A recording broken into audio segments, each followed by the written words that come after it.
유의사항 첫째, 시제 내용을 인터넷을 통해서 미리 숙지한 후에 작시에 임하시기 바랍니다. 둘째, 유튜브 강의 내용은 입선 여부와 상관없는 실습용입니다. 셋째, 작시 순서는 강의 내용과 달리 각자 취향에 맞게 지어나가시기 바랍니다. 이상입니다. 안녕하십니까. 전국 한시 백일장 실습 그 9번째 시간입니다. 이 시간에는 영천편인데 2023년 10월 지상 백일장으로 시행되었습니다. 시제는 복노괴 선생 조홍시가 유감이라.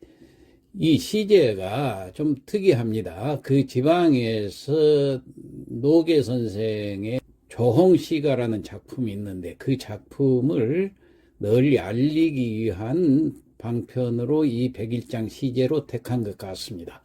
자, 그러면은 먼저 우리는 노괴 선생의 조홍시가부터 알아봐야 되겠죠. 우선 노괴 선생 소개부터 드리고 그리고 조홍시가까지 한번 알아보도록 하겠습니다.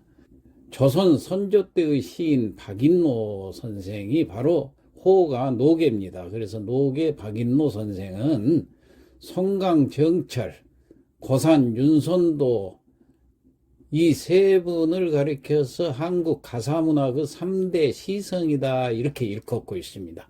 그만큼 유명한 분입니다. 임진왜란 때 무관으로 출전도 했던 분입니다. 당대 그 명신 한음대감 댁에 갔다가 접대로 내놓은 그 홍시를 보고 돌아가신 어머니를 생각하면서 또한 그 옛날 중국에 육적 회귤이라는 고사가 있습니다. 이걸 또 연상해서 지었다고 합니다.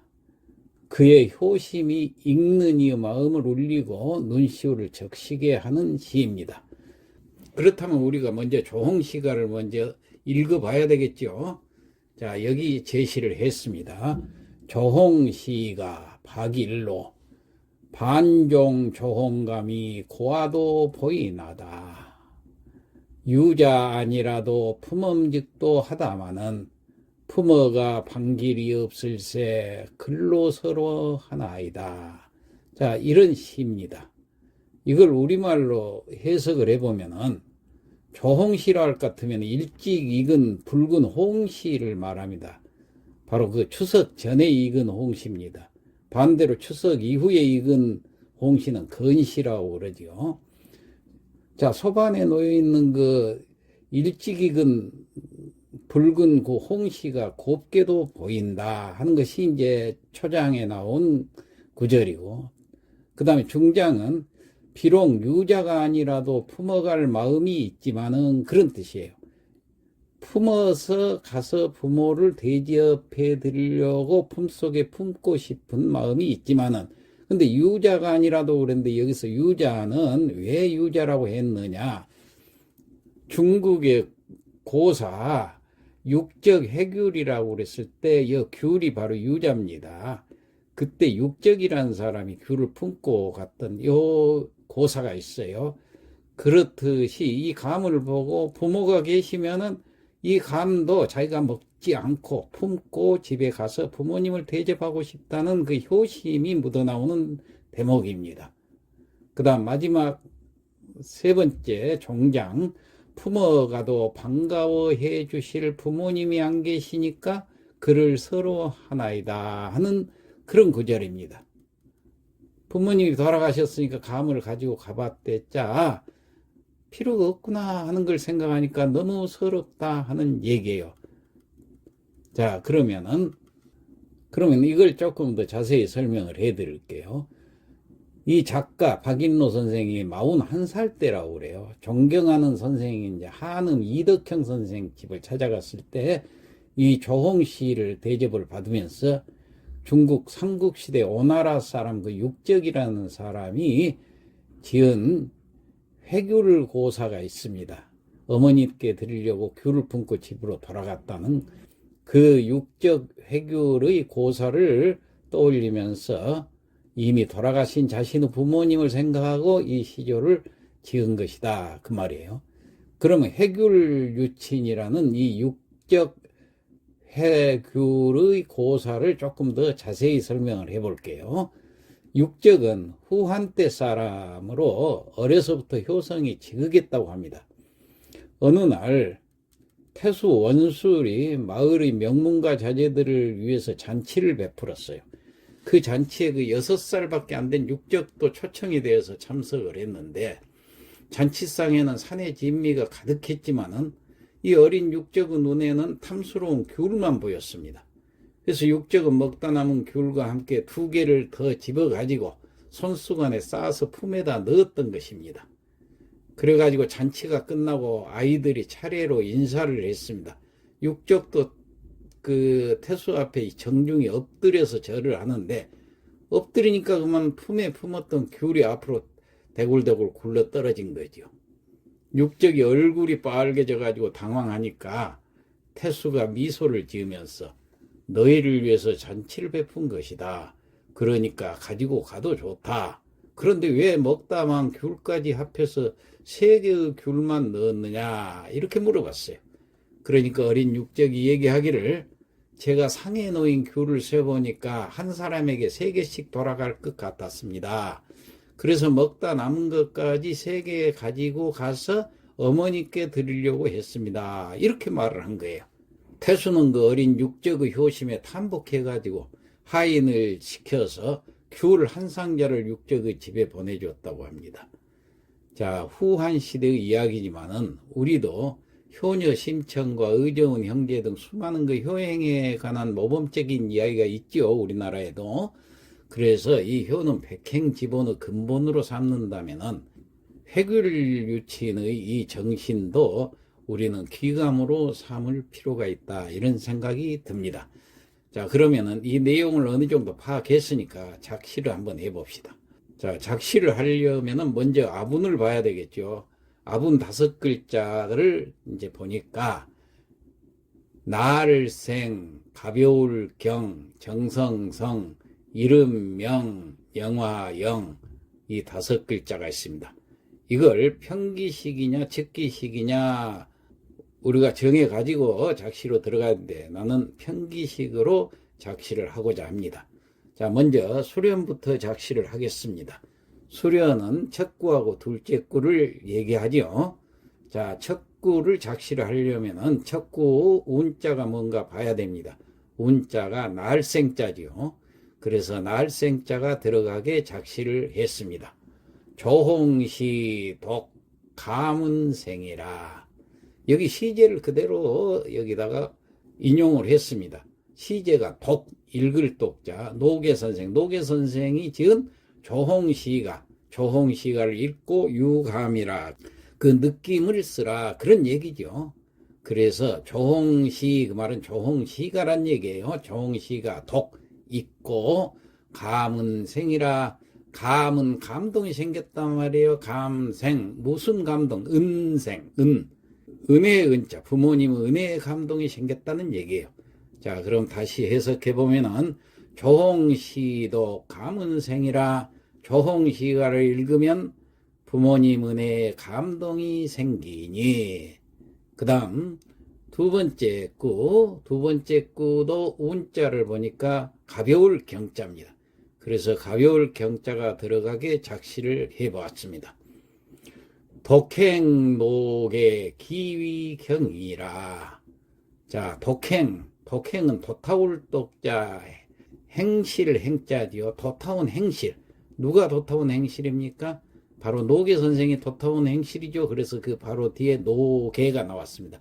노계 선생의 이 도타운 행실을 어찌 위 말하다, 경 가볍다. 어찌 가볍다고 말할 수 있겠는가? 노계 선생의 조홍시가를 지은 그 효심은 가벼운 것이 아니라 아주 소중한 우리의 귀감으로 삼을 만한 일이죠. 그래서 이렇게 지은 거예요. 다시 해석해보면은, 독행 노계 기위경이라. 노계 선생의 독행을 어찌 가볍다고 말하겠는가? 자, 그러면 여기는 대꾸가 필요 없으니까 평측만 마치고 넘어가도록 하겠습니다. 자, 1구 평측, 조홍, 평평, 시독, 감, 측, 은생, 평평. 여기서 맨 앞에 이를 조자가 있죠. 이를 조자는 측성인데 여기 평성조례가 써 있습니다만은 첫 글자는 상관이 없다고 그랬죠. 그 다음 둘째 구 복행, 측, 노계, 평평, 기위, 측, 경평. 평측도 하자가 없으니까 그 다음 함년으로 넘어가겠습니다. 함년은 제3구와 4구를 가리키죠. 여기는 4구에 운자가 있으니까 4구부터 먼저 작시를 하는 것이 좋습니다. 자, 4구를 작시를 하려고 운자를 보니까 정성성자가 있어요. 그래서 정성성자가 들어가게 작시를 해보았습니다. 포비 공모 효정성이라. 포비 안을 보자, 비는 감비자입니다. 감나무라든가 감을 가리켜서 비로 씁니다. 그래서 감비, 감을 안어서, 감을 품어서, 공모, 공은 바칠 공자, 모는 어머니, 어머니에게 바치려고 하는 그 정성, 효정성, 효는 본받을 효자, 그 정성을 본받을만 하다. 그런 얘기예요. 다시 해석해보면, 포비 공모 효정성이라 감을 품어 어머니께 바치려고 한 그 정성은 본받을만 하네. 그 말이에요. 이것은 다시 말해서 어머니가 돌아가셔서 안 계시지만은 그 마음은 바치려고 하는 마음을 갖고 있었지요. 이게 바로 노계 선생의 효심입니다. 자, 그러면은 여기에 맞춰서 3구도 작시를 해야 되는데 3구는 대꾸가 맞게 작시를 해야 되니까 차근차근 글자를 따져보면서 작시를 해야 됩니다. 그래서 대꾸에 맞게 나는 이렇게 작시를 해봤습니다. 회귤유친 승지호라. 회귤, 여기도 품을 회자 귤을 품어서 유친이라. 유는 보낼 유자지만은 대접하다 그런 뜻이 있습니다. 어버이를 대접하려고 귤을 품어 갔던 그 고사가 있죠. 회귤유친의 교사. 그 고사를 생각하면서 승지호라. 승은 이을승자, 지 다할 지자, 효행을 다해 지극한 효성을 이어받아서 그런 뜻입니다. 그러니까 다시 해석해보면 회귤유친 승지허라. 귤을 품어서 부모님께 대접한 지극한 효행을 이어받아서 이런 뜻이 됩니다. 자, 그럼 이건 대가 되어야 한다겠죠. 사구하고. 그리고 사구하고 한번 맞춰봅시다. 사구 포비 안을 본자 감비자 감을 안았다. 자, 회귤 품을 회자 감귤자 귤을 품었다. 잘 때죠. 품다 안다. 감과 귤 동사와 명사 동사 명사 잘 때죠. 그 다음에 유치 남길 유자 어버이 친자 공모 바칠 공자 어머니 모자 동사 명사 대가 잘 때입니다. 그 다음에 본받을 효자 이을승자 동사끼리 대가 잘 때죠. 그 다음에 정성지호 정할 정자 지극할 지자 동사끼리 그 다음에 정성성자 효도 효자 명사끼리 이렇게 대가 잘 됩니다. 그래서 대가 잘 되니까 이제는 평측을 맞추고 넘어가면 되겠죠. 자, 3구 평측부터 확인을 해봅시다. 3구 회귤 측 유친 승 평 지효 측 그런데 여기서 세 번째 글자 유자는 나물 유자일 때는 평성으로 써도 되지만은 줄 유자 갖다가 받친다. 줄 유자는 측성이어야 됩니다. 그래서 여기서는 측성이어야 되는데 세 번째 글자니까 측성이 평성줄에 썼어도 상관이 없습니다. 자, 그 다음 사구 평측 포비 평평 공모효 측 정성 평평 여기서 우리가 하나 알아둘 것은 포비. 여기는 감 시자를 쓰는 것이 더 좋다 이렇게 생각할 수도 있죠. 그런데 시자를 쓰면은 시자는 측성이기 때문에 여기가 쓸 수 없습니다. 평성줄에. 그래서 감하고 똑같은 뜻의 평성을 찾아봤더니 비자가 있어요. 그 감 비자를 썼습니다. 그래서 포비. 자, 그 다음에 세 번째 글자 공자, 받칠 공자가 있죠. 이것도 평성인데 여기 측성줄에 썼습니다만은 세 번째 글자는 상관이 없습니다. 그래서 이런 평칙은 확실하게 맞춰서 억편을 찾아서라도 확실하게 알고 써야 됩니다. 이거 틀려버리면은 완전히 탈락이 됩니다. 자, 그러면은 이제 경련으로 넘어가야 되겠죠. 경련은 5구와 6구를 말하죠. 자, 5구와 6구 중에서 6구에가 운자가 있기 때문에 여기도 마찬가지로 6구부터 작시를 하는 게 좋습니다. 자, 그래서 6구 작시를 이렇게 했습니다. 곡죽이태 맹시명이라. 곡죽, 울곡자, 배죽자. 대나무를 붙잡고 울었다는 고사가 있습니다. 누가 그랬느냐? 맹종이란 사람이. 이 맹종이란 사람은 중국 오나라 사람인데 어머니가 죽순을 먹고 싶다고 하니까 겨울철이라 죽순이 없지요. 그러지만 그 효성이 지극했기 때문에 대나무밭에 가서 대를 붙잡고 울었어요. 그랬더니 죽순이 2개가 나와서 어머니께 드렸더니 어머니 병환이 나았다 하는 고사가 있습니다. 이 맹종의 고사를 여기다가 인용을 한 거예요. 그래서 곡죽, 대나무를 붙잡고 울었더니 이태라.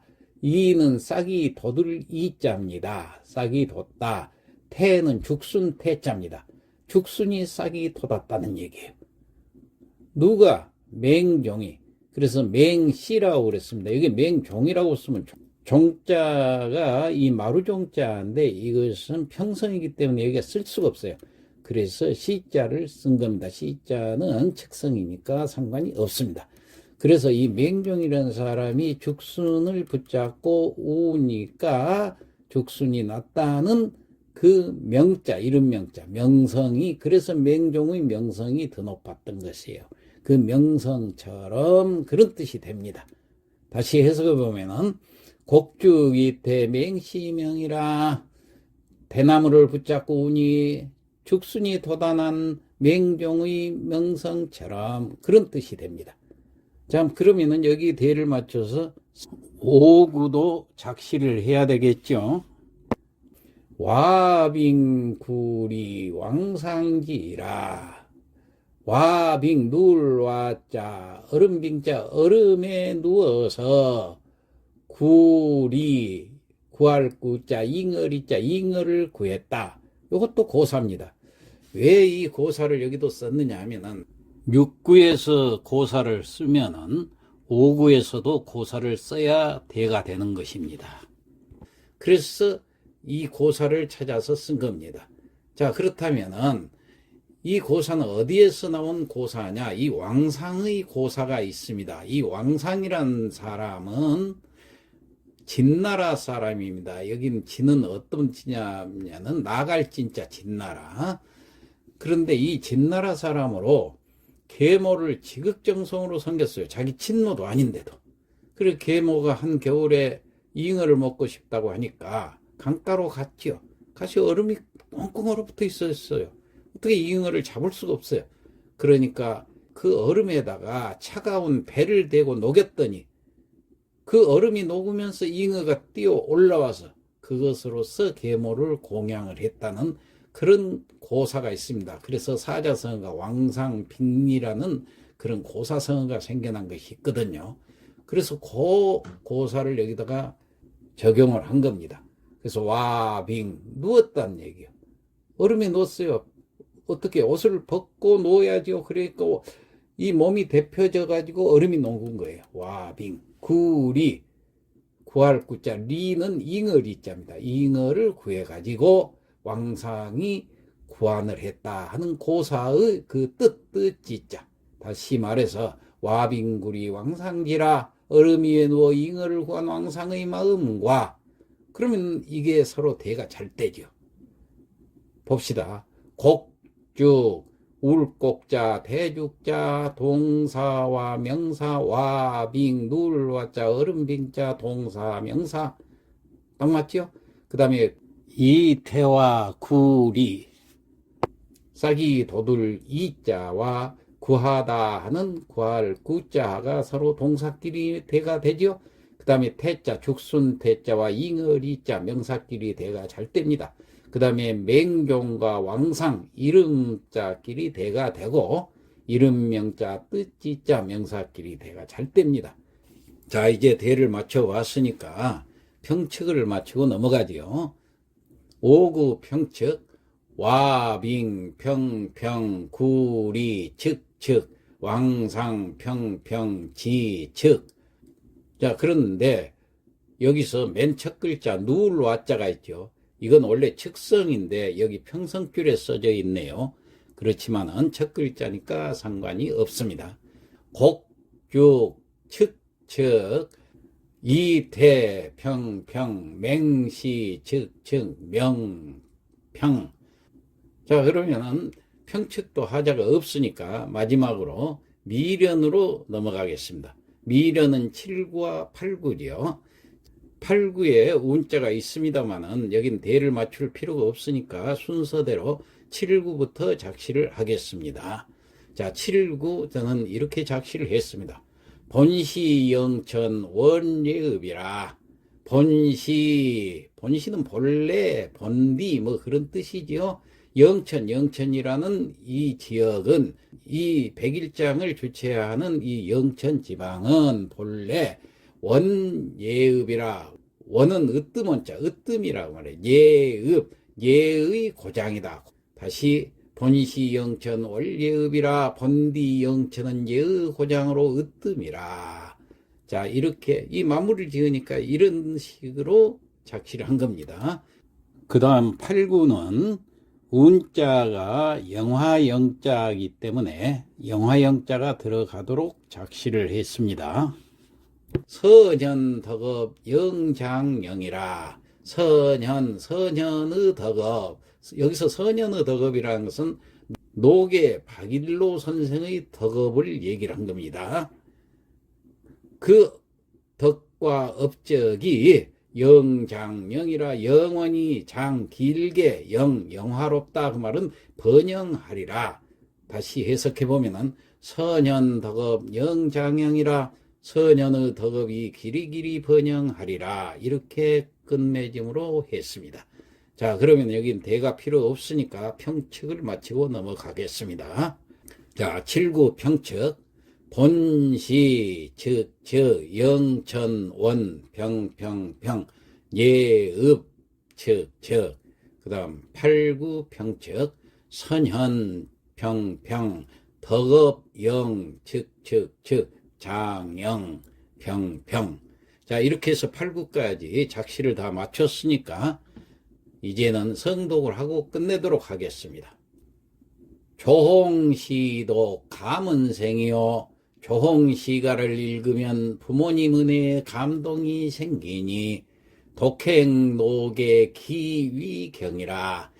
노계 선생의 독행을 어찌 가볍다고 말하겠는가. 회귤 유친 승지호라. 귤을 품어서 부모님께 대접한 지극한 효생을 이어받아 포비 공모 효정성이라. 감을 품어 어머니께 바친 그 정성은 본받을만 하네.